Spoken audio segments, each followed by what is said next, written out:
Ladies and gentlemen, please welcome Cleveland Clinic CEO and President, Dr. Tom Mihalejvic.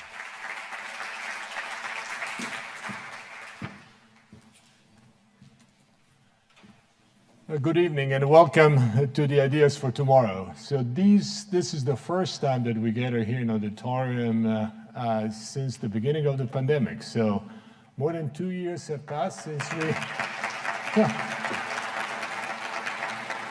we managed to get here in person. And today our first guest is certainly one deserving this wonderful recognition of being, so to say, the invited guest of the first in-person Ideas for Tomorrow series. Arvind Krishna is a brilliant technologist and a leader with strong vision and values. He's the chairman and the CEO of IBM, the Big Blue, one of the world's biggest and best-known technology companies. Arvind is taking the 111-year-old company in exciting directions, and we'll hear more about it. Now, that includes also partnering with Cleveland Clinic to pioneer quantum computing in healthcare. He and IBM are leading the way on important social and environmental issues as well. Please welcome Arvind Krishna.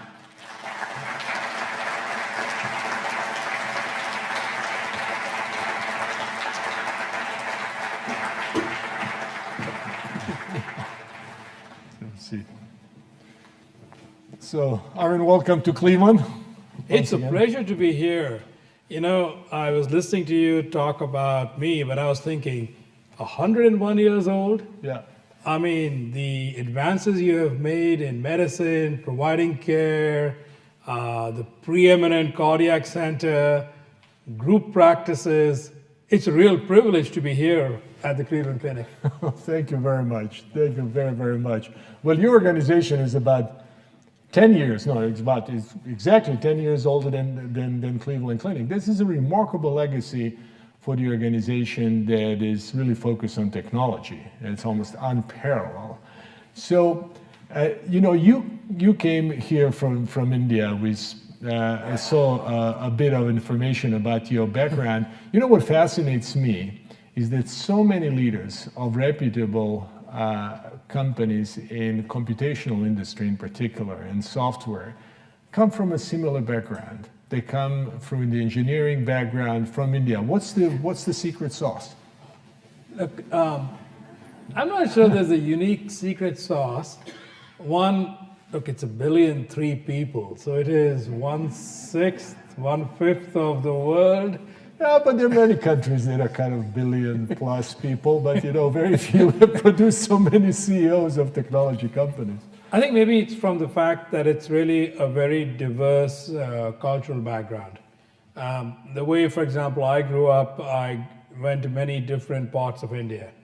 And if you want to imagine India is a little bit like Europe, I mean, the different parts have different cuisines, have different languages. The languages, by the way, I was asked for distinct some of them as probably Finnish and Italian. So when you go around these different parts, and in both school and college, you learn to appreciate people with different perspectives. And you kind of learn to take advantage of your strengths, and you learn to communicate with all of these different people. You learn to get along, I'll say.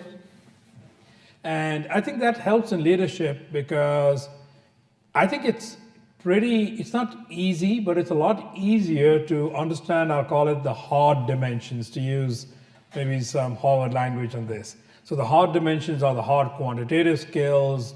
Can I really understand the technology? But the soft dimensions are how do you motivate people?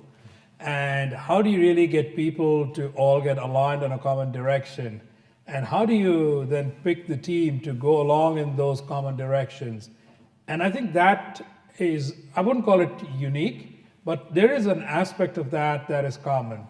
And maybe the immigrant experience counts a little bit in there, because in addition to the diversity of India, when you do get here for graduate school, then you've got to add one more dimension to that integration and assimilation.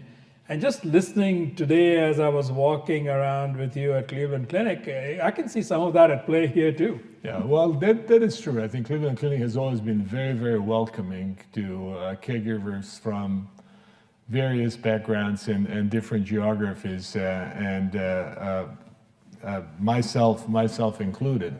And this has been just a very special environment. The culture of the clinic, and I hope that you've experienced it today, is very special. Right. But you know, if you were to think about a culture of IBM, you know, powerful institution, how would you describe the change in a culture during your tenure, 30 years in the same organization? So I think to understand the culture, you should always go back and look at the roots. As you said, 111 years old. I think IBM's history is really marked by certain really, I'll call them epoch or era marking decisions. And I think the decisions are that we really work on technologies that are essential, that really are in the fabric of society. I'll go back to one of the first ones when the punch card reader became the basis for the social security system, which really then became the basis for how to track the income of every citizen. And you think about that back in 1932, and that would have meant maybe 100,000 people taking notes in ledgers, like you can imagine the old insurance companies, or you can do it with computation. How do you get, I'll call it enterprises to scale, because I'll keep coming back to those very common threads. So whether it was online reservation systems for airlines, that was in the 60s, or you talk about inventory systems for the lunar landing programs, or you talk about invention of technologies like the relational database. And that goes on all the way then to today. I heard you mention some of the things around quantum and cloud and so on. I think that really being at the heart of these technologies that are essential and then really leveraging them for the benefit of our clients and how can they scale their businesses. And if I think of some of the conversations today, we have a demographic shift that's upon us, where it's much harder to get skills. We have labor inflation, we have supply side shortages. Technology offers a way through these, and doing it for our clients, as opposed to just directly for ourselves to individuals, has been, I think, the hallmark of IBM. And I think we're in the process of doing that again with these technologies. Yeah. No, absolutely. But you know, an interesting thing is if you observe the history of IBM, there are so many technologies that are really important at the time. Punch cards, for example, floppy disks, and so on. But then IBM managed to separate themselves and spin off or sell those technologies, it seems, in a relatively timely fashion, because it must be a pretty difficult process to have a successful product that certainly creates a lot of revenue, and yet you see that there is another product that is going to surpass it. So when do you make a decision when to let go of the established technology and when to embrace the future? Yeah. Look, I'm not going to say that was easy. I mean, I'll give you an example, which for me is a bit historical, but you talk to people who were there, and you talked about the punch card reader. The profit, by the way, was in the paper, not in the machine. And when they were inventing magnetic tape, which is still here as a storage technology, the debate was, hey, hang on, this like one tape is going to go replace like a room full of paper. Like, why are you guys inventing this? So I think that is captured really well in the phrase, the innovator's dilemma. But to the point you're making, the decision turns out to be much tougher in two aspects. One is, there's a whole set of people who are used to doing business a certain way.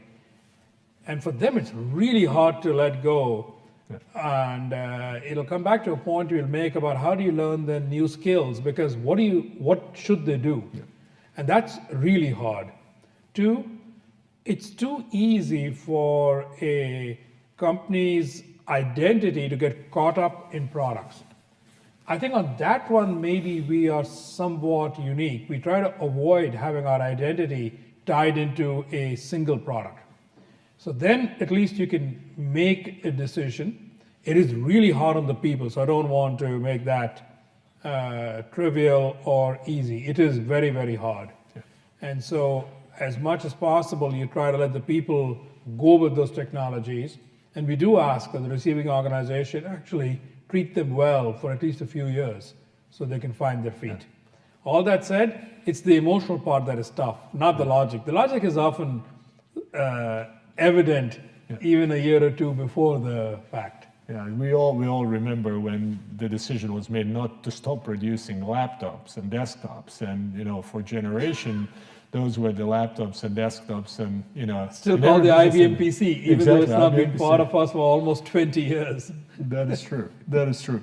But there is another aspect to it. The successful and large companies, obviously, as a consequence, grow, and yet your imperative is to innovate. And you and I spoke a bit ahead of this conversation about how to manage and how to incorporate steady stream of innovation in a gigantic company like IBM. Look, it's one of those management dilemmas, because it's very easy when you have something successful to really put all your attention on that. And I think it's partly human nature, partly it's what all management textbooks would teach you. If you have something large that can still grow, maybe not at the full rate you want, but still grow, put all your management attention into making it as lean as possible. And you can see that. And then, okay, but that is going to take innovation out. And then you'll get competition that springs up on this thing. The other way of saying it is, okay, set up a brand new entity to go do the innovation. Then how does it enter and scale? Because it can't take advantage of incumbency, common clients, kind of the structure and the scale of the parent organization. And I think that there's so many examples we can find on both those extremes. The approach we have taken, and this really goes back to give credit to the founder of IBM, Thomas Watson Sr., and this goes back, I think, to 1945, just as World War II was ending, where he wanted to have a research organization that was not measured on revenue, that was not trying to make its own small business, and the parent wouldn't help it. But the goal and the measurement of the research organization is to improve the businesses that are there inside IBM. And that then sets up the right. So it's not, okay, you're a new business competing for scarce resource. Yes. You're not just inside a parent that is trying to starve it of cash. Yes. But your goal is to help innovate, and you do protect its budget and people to some extent. I wouldn't ever say it's complete, but you do actually protect that to some extent. And I think there are researchers, and a few of them are here, I think they take great pride in the impact they make on the existing business. Yeah. And by the way, sometimes this will be a brand new business like Quantum. Yeah, exactly. So let's just speak about that. It was an interesting data that you mentioned, information that you shared with me ahead of time about the fact how manufacturing of computer components is responsible only for a tiny percentage of your revenue. 6 to 8%.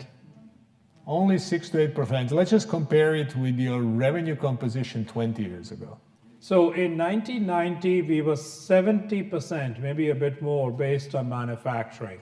So that 70% comes from, you mentioned hard disks, computer memory, computers themselves, PCs, laptops, storage systems, things that I'll call them heavy. They come in big crates. I remember we used to do these things called tip tests, because when something weighs 20,000 pounds, you don't really want it to tip over onto your toes. It may break something. And some of these things were that big and that heavy. So 70% of a $60 billion company was based on manufacturing. Yeah. And that means it's a different management mindset. You have to decide where do you put physical plants. When things are that heavy, you tend to have a footprint in many geographies because you don't want to really move things by air everywhere. Now we are 6 to 8%, somewhere in that range, based on manufacturing. The rest is software and consulting. So that's fascinating. So let's just speak a bit about the new vocabulary that IBM is also partly responsible for introducing into our everyday conversation. So some of them are acronyms, some of them are phrases. For example, AI, machine learning, quantum, cloud.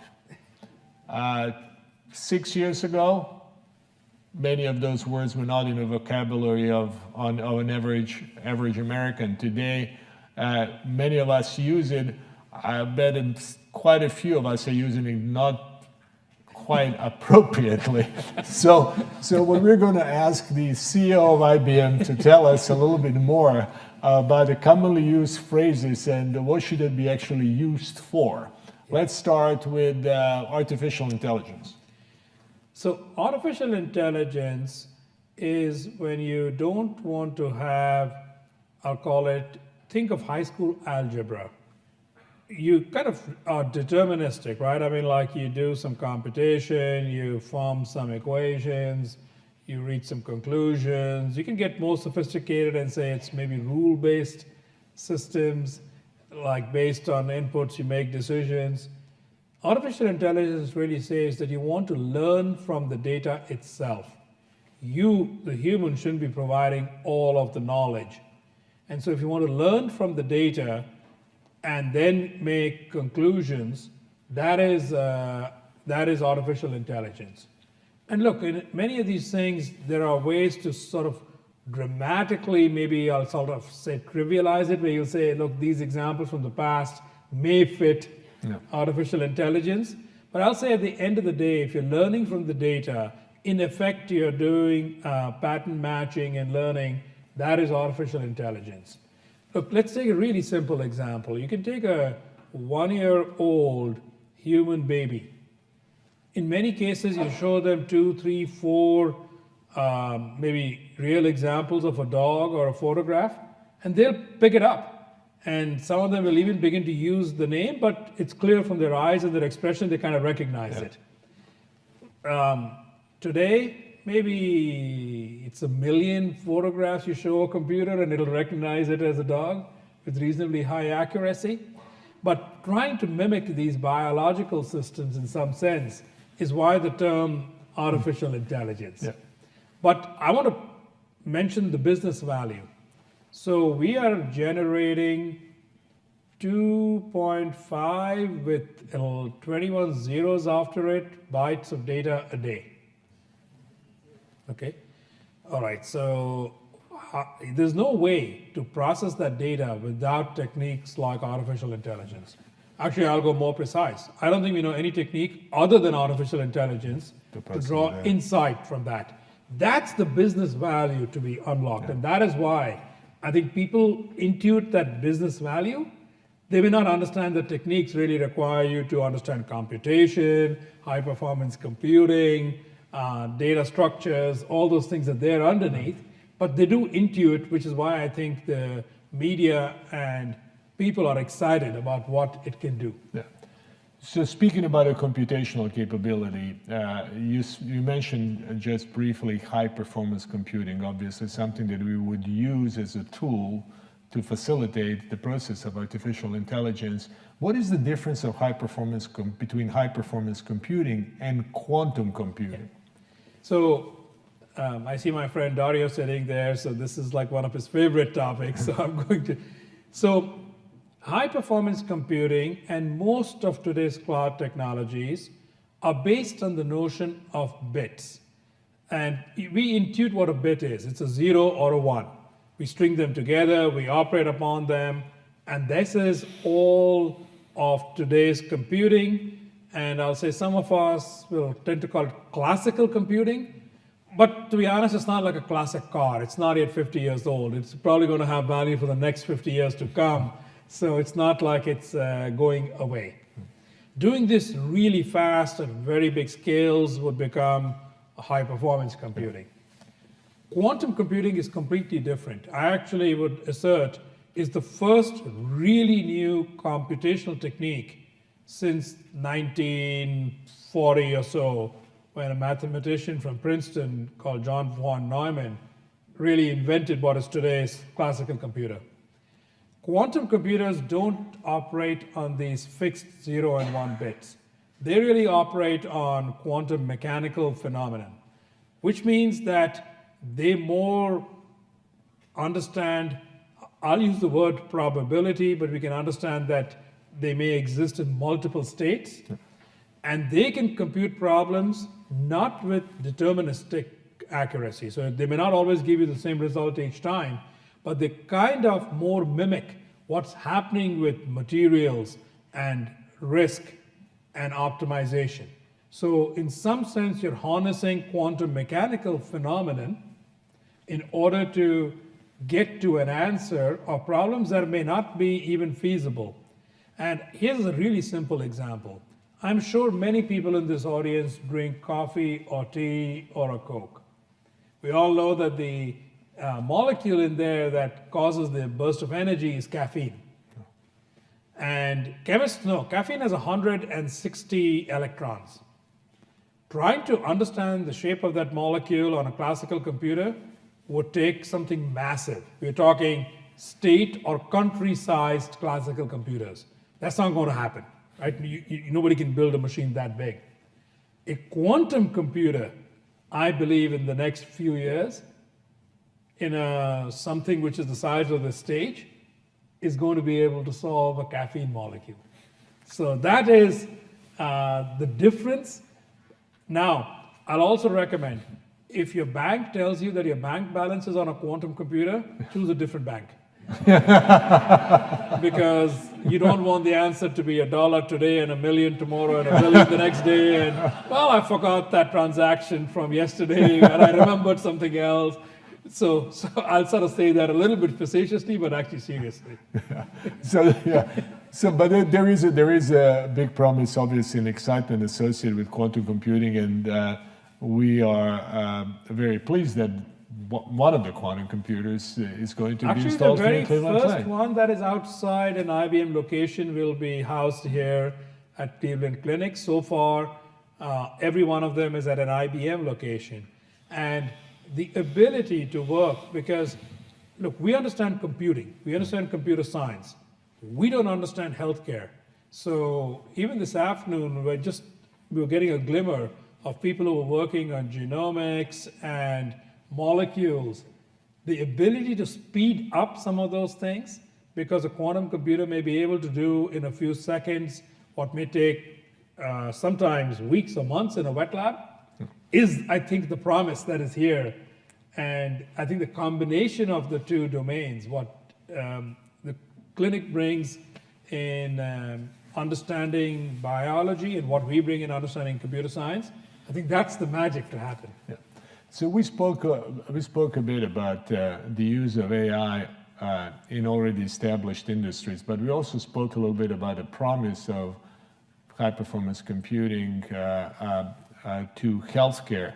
How do you see the opportunities ahead of us if when organizations like ours join forces? So I think there is a here and now, and then there is the future. And we should never forget the here and now. And here and now, the ability to apply technology to better understand who may be at risk for something. The ability to understand which of 1,000 therapeutics could be applied to somebody. This promise of personalized medicine has been with us for 10, 20 years or more. And I would say we have made maybe as a planet, really baby steps along it. People understand, okay, therapeutic 1 didn't work, let's try 2. In some cases, I think for cancer, people have begun to do a bit more precise work with sequencing tumors and so on, but that's a really narrow scope. But trying to understand what we can do, I think that's an application of high performance computing combined with artificial intelligence. And really making it work at scale is then the here and now. And what can we learn from the data? I mean, If I remember, you see 10 million outpatients a year. Correct. That's data that is collected. It's in a digital trove. AI can be applied to that through high performance computing and cloud technologies and really, I think, give a big benefit now. Now, if there's the next variation of a pathogen like COVID, which I fear, I don't want to be doom and gloom, but I do fear it will come. Now, if this time, by the way, I'll say we, the planet, got both lucky, but with a lot of hard work, grit, and risk taking, that some of what came in the vaccines and mRNA was based on work that had been actually going on for 20 years. We could get a pathogen that is completely different than anything we've ever seen.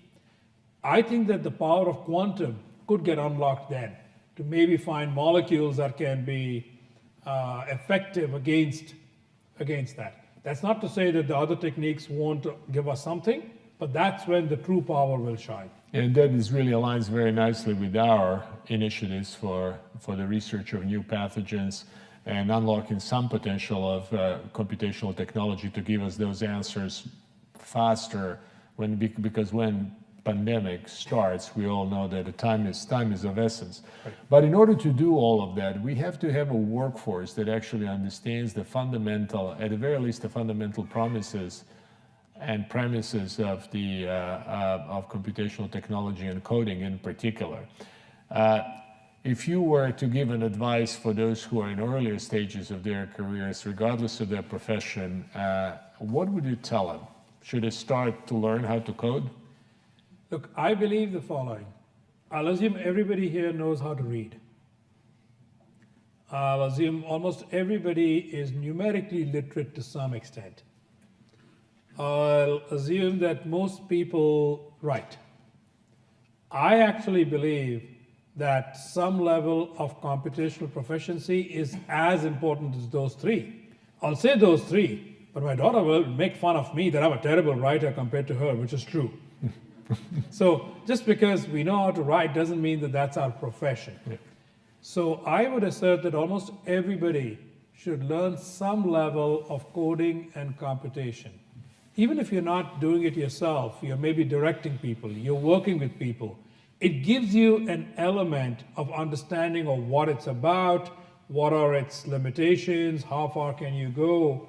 And so I would encourage those who are young enough, like high school, spend a few months playing around with these tools. There's a lot of really good tools to understand this. If you're in college, my estimate says maybe 20% of colleges insist upon this, the other 80 don't. Do take at least one digital literacy class. And I certainly, I have one child who's finished college, and by the way, neither of them are STEM majors. One is now a lawyer, was a political science, the other one is an English major specializing in writing. And both have taken coding classes. In the end, they actually enjoyed it because it was something which became a skill that they find useful. Yeah. Now, speaking of people with various talents, obviously you need very many talented people in a gigantic company like IBM. How difficult is it to find great engineers? Look, it's something which we are both always paranoid about and always will struggle. We'll always think we should find more.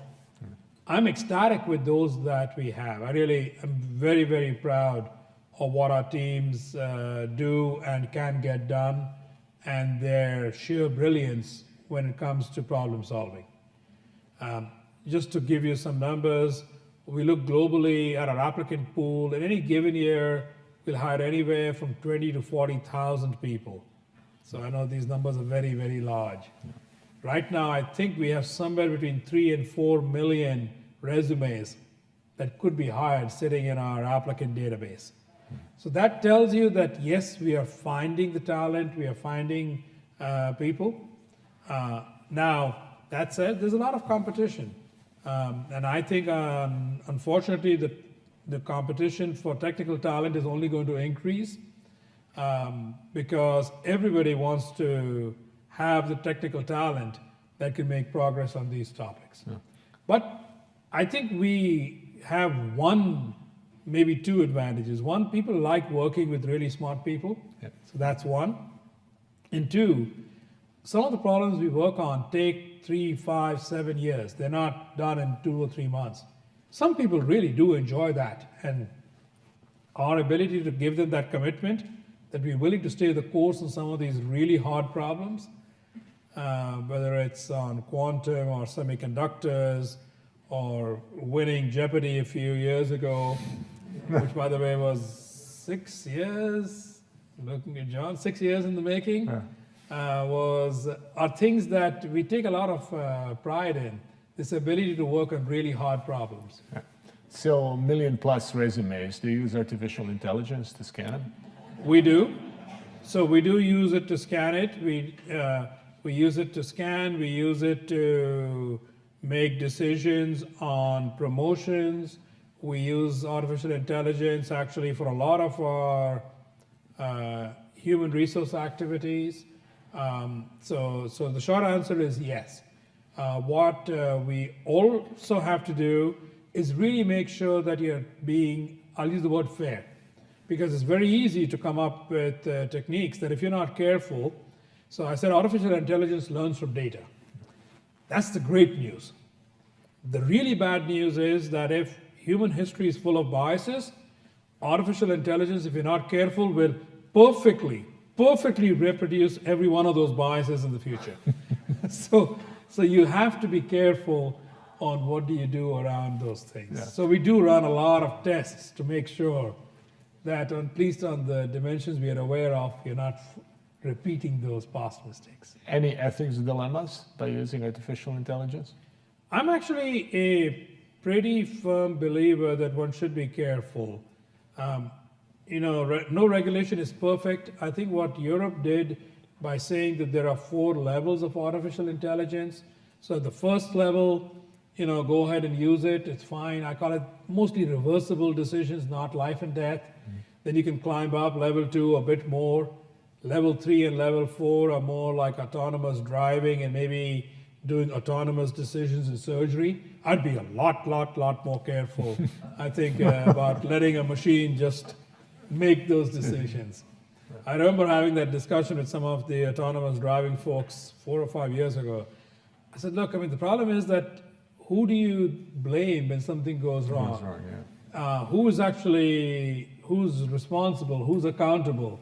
Is it the engineer who wrote the code? I can imagine, if one of us wrote that code, 7 years from now, they'll say I wasn't cracking this. Is it the entity that incorporated it to sell something? Right. So, or is it the actual owner and user? I think there's a lot of dilemmas, but it's only at those things that I think have life and death consequences that the ethics come in.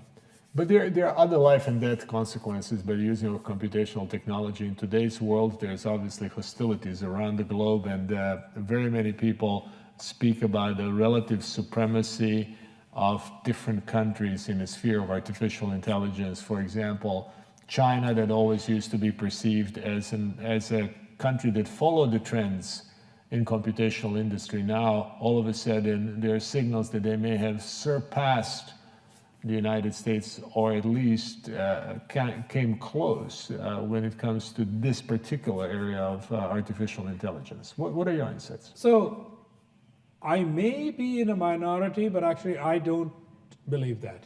So let's first step back. China has made tremendous progress on technology, education, the hard sciences, forecasting, a variety of topics. We should give them full credit for a university system, an educational system, and the ability to have come from 30 or 40 years ago when we might have thought they were a decade or two behind to where they're at par.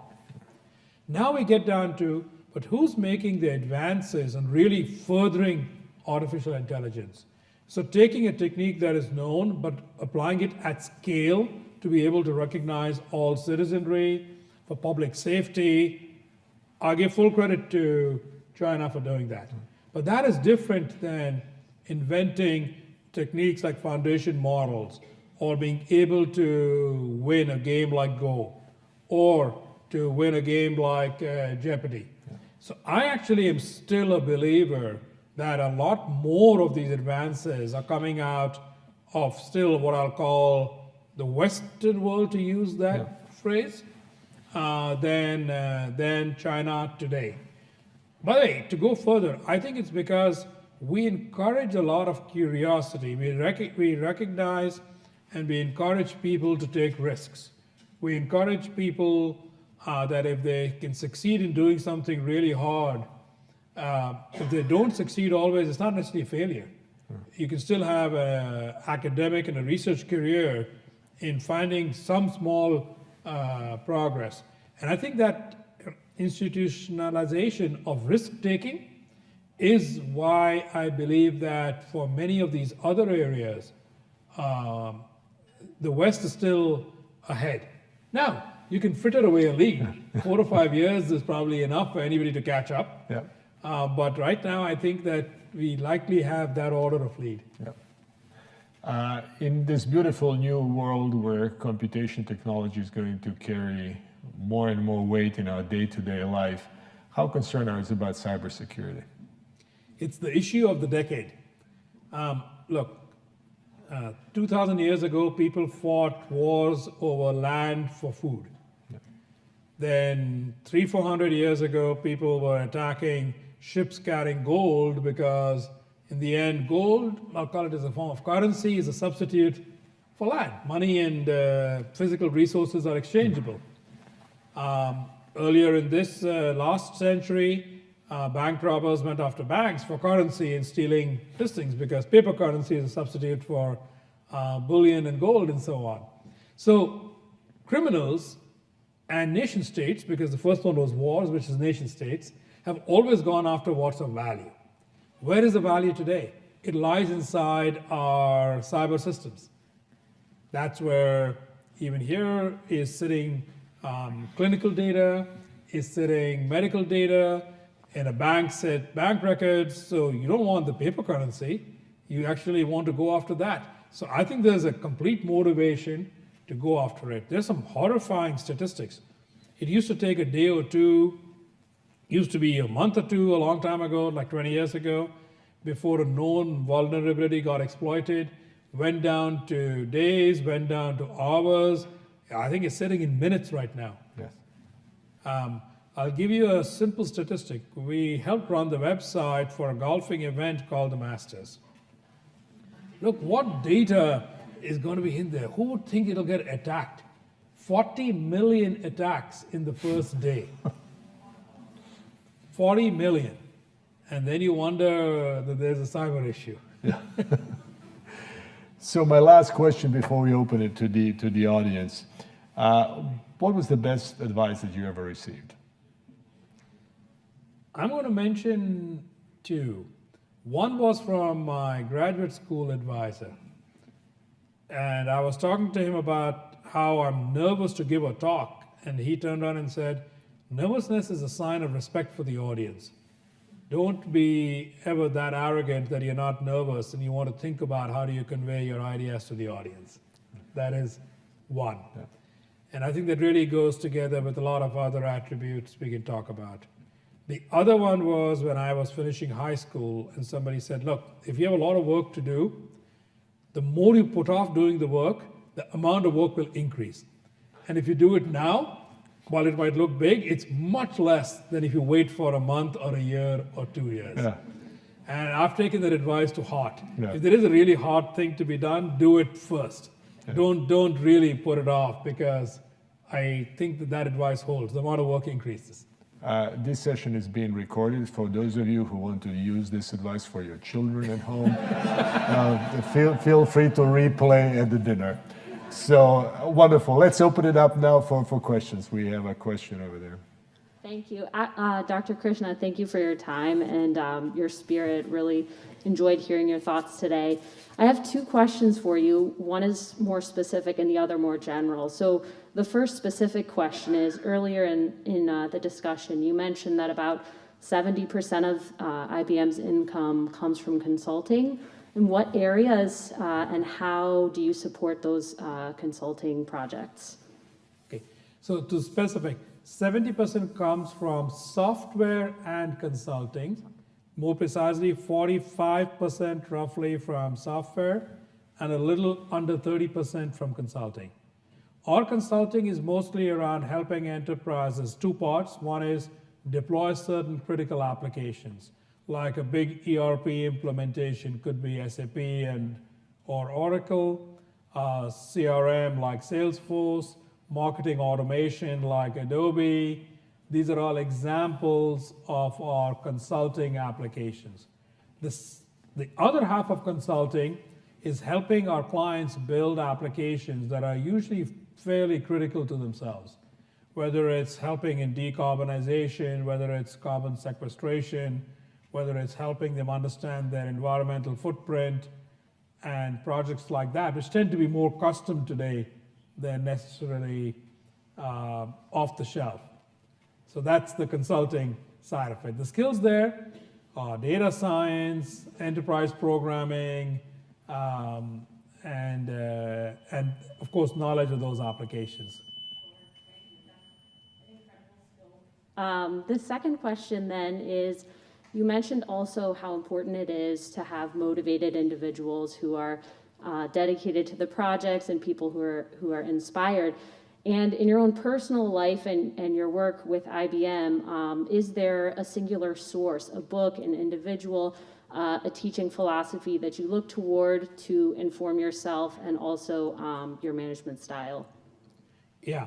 So there is a book, the author is Carol Dweck, and I'll call it The Growth Mindset, but I don't think it's called The Growth Mindset. She was a psychology professor at Stanford, if I remember right. And the philosophy in there is growth mindset versus fixed mindset. And she was looking at really smart, so, from a test taking, from a resume perspective, these children that she was looking at, college age, were all really bright. But some succeeded and some didn't. Fixed mindset kind of comes with the perspective, I already know this, my skills are fixed. If I tried once or twice, maybe using the same technique, and if I don't succeed, then I probably am not capable of doing that. Growth mindset says, look, we all fail. So let's try it. I'm capable, I can learn, I can adapt, I'm more flexible. And I think we see it in life, right? I mean, people who are resilient tend to be more growth mindset oriented. I think as an old English idiom, it's like, do you look at the glass as half full or half empty? I think of the fixed mindset people are the glass is half empty, and growth mindset people is the glass is half full.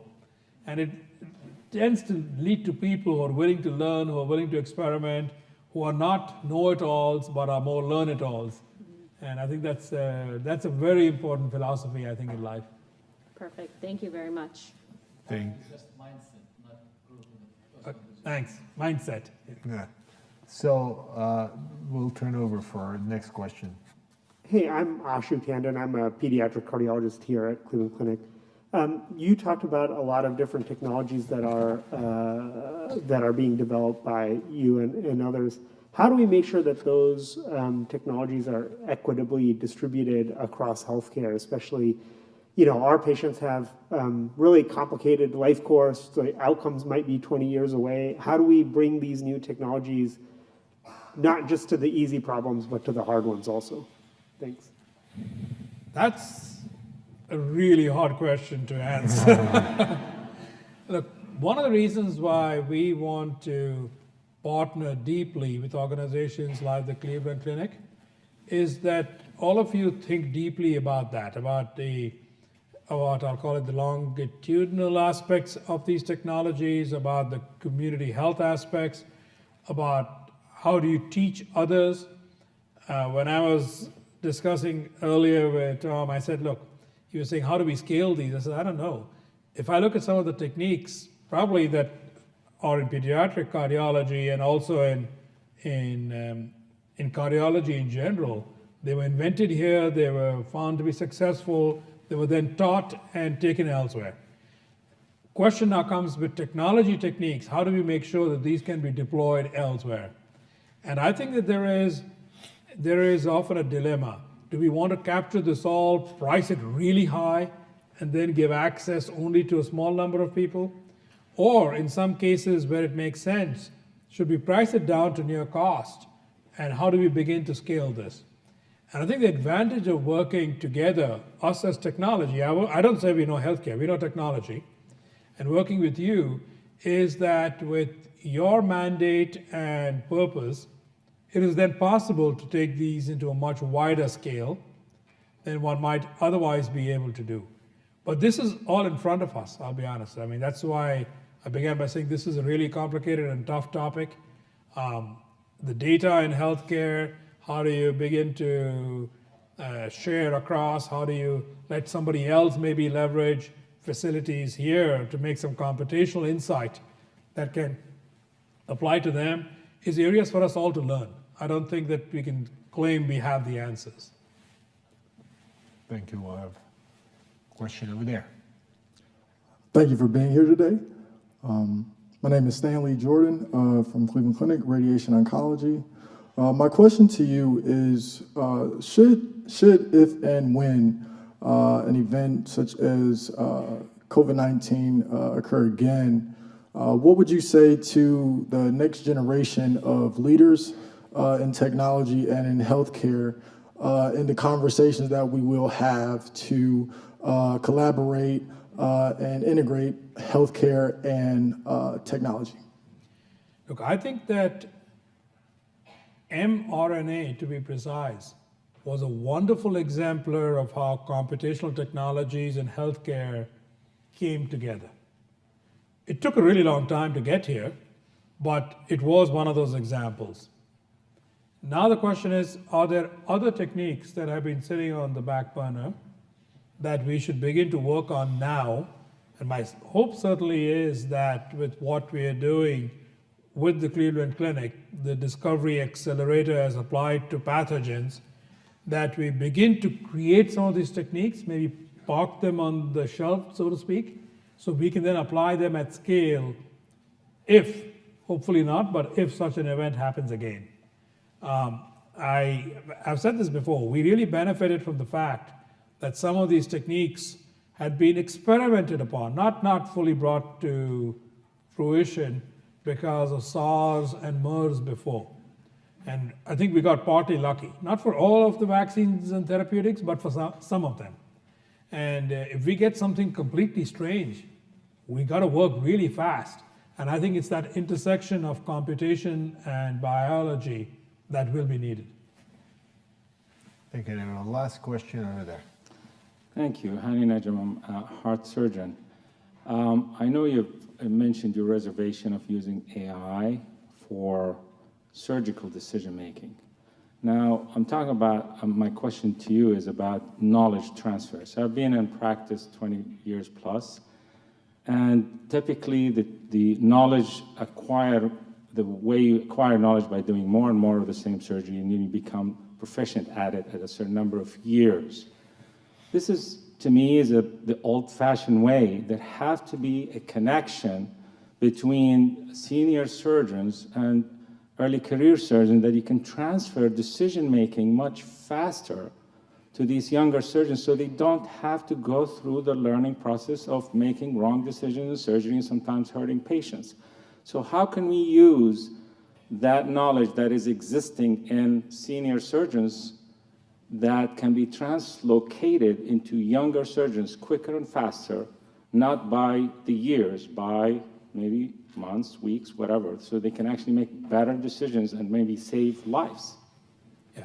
So to be precise, I think when I say autonomous, I meant as in completely self-driven things. I think what you're describing would fit well into what I would agree is maybe ethical. You could have AI systems watching, observing, aiding, helping more junior surgeons and making suggestions. Now, I would probably hazard that under our current frameworks, we would still leave the final decision to the junior surgeon, but there is a whole record then that is there of maybe a system recommending other approaches or a slightly different approach. That I think is perfectly appropriate.